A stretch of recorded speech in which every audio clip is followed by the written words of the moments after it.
What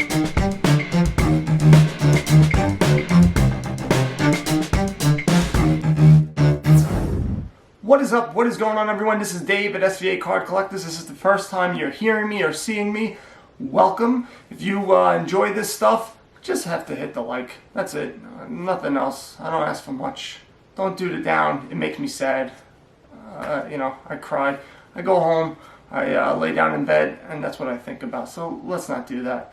But the point of this video is how to spot a Beckett graded card or a BGS card, a fake one. This actually came up in the end of November, and it's still around, and people are still having a hard time figuring out, which cards are real and which are fake. You can see them in PWCC and I think ProScene both. Big card auction places. They had them going on their stuff. They weren't able to figure out that they were fake. I don't know how. When I tell you the steps of what to look for, it should be real simple. So let's get started right away. Yeah, that was terrible.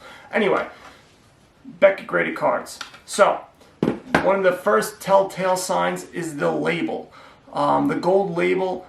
When they cut those labels, they have teeth on the cutters.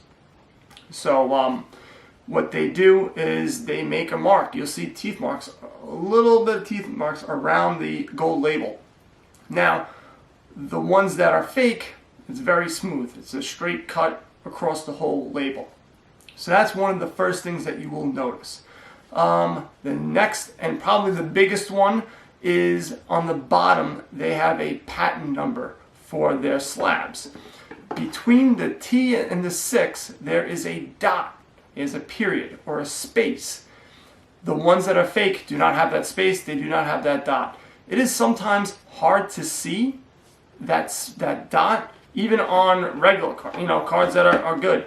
But if you see that space, that is an indication that, yeah, this is another little detail that's going to tell you that it is a real card. And if there's no space, there's no period, it's a dead giveaway. That it is a fake one. Now the next is actually the sleeve that the card is in. There, it should look like on top that there's like little indentations that are coming down, and there's actually like it's a little bubbly. The real ones have that. The fake ones have it straight across. They just said, you know what, screw it, we're just going across, we're not even going to pretend. These dummies are going to still buy it anyway. And we do. So that's the third one. Now another one is the top of the graded card. It's actually in two pieces. And you have one piece where the card sits and another piece that goes right over it. Now the piece that's holding the card, it is thicker on the fake ones. So you're going to have to compare it, and this is a difficult one, and I'm not going to say that, I can't see you trying to buy a card and on eBay or something like that, like, hey, can you take a picture of the top of that card? I just want to see the top of it. But if you're in person and you're looking at it, you can definitely compare the two, and you'll be able to see right off the bat that it is thicker and more rounded. The real ones are a little bit thinner where it meets. And where the card sits, that portion of it is thinner and is very sharp on the top. It's sharpy. So those are the main things that you need to look out for.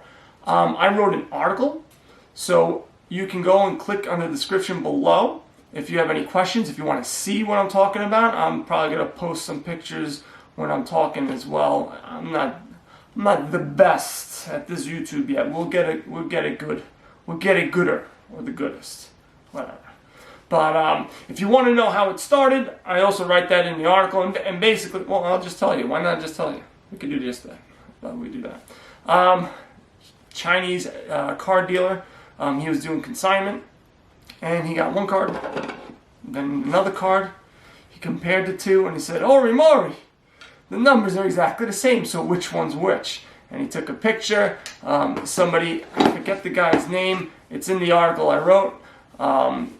He basically posted it on Twitter, and that's how it became pretty big. Now, there were some grumblings before that there were fake BGS slabs, but this was the first time that it was really proven. A lot of guys on Blowout forums, I got most of my information I got on Blowout forums. They did a great job on that. Those guys are the many people. Well, the woman, there's a woman collecting cards. Come on, there's like 3. They're very nice and lovely, but let's be real here. But that's how it got started. And those are the steps, those are the details that you need to look out for when you're buying on eBay. And they are out there. Like I said before, you had big, gigantic companies, PWCC, they might not even care. They're trimming cards, they're doing whatever, so they don't care. They're just going to post whatever. They're not looking for nothing. But you need to be aware of it. And you need to take a look at these cards and make sure that they're authentic. It's crazy.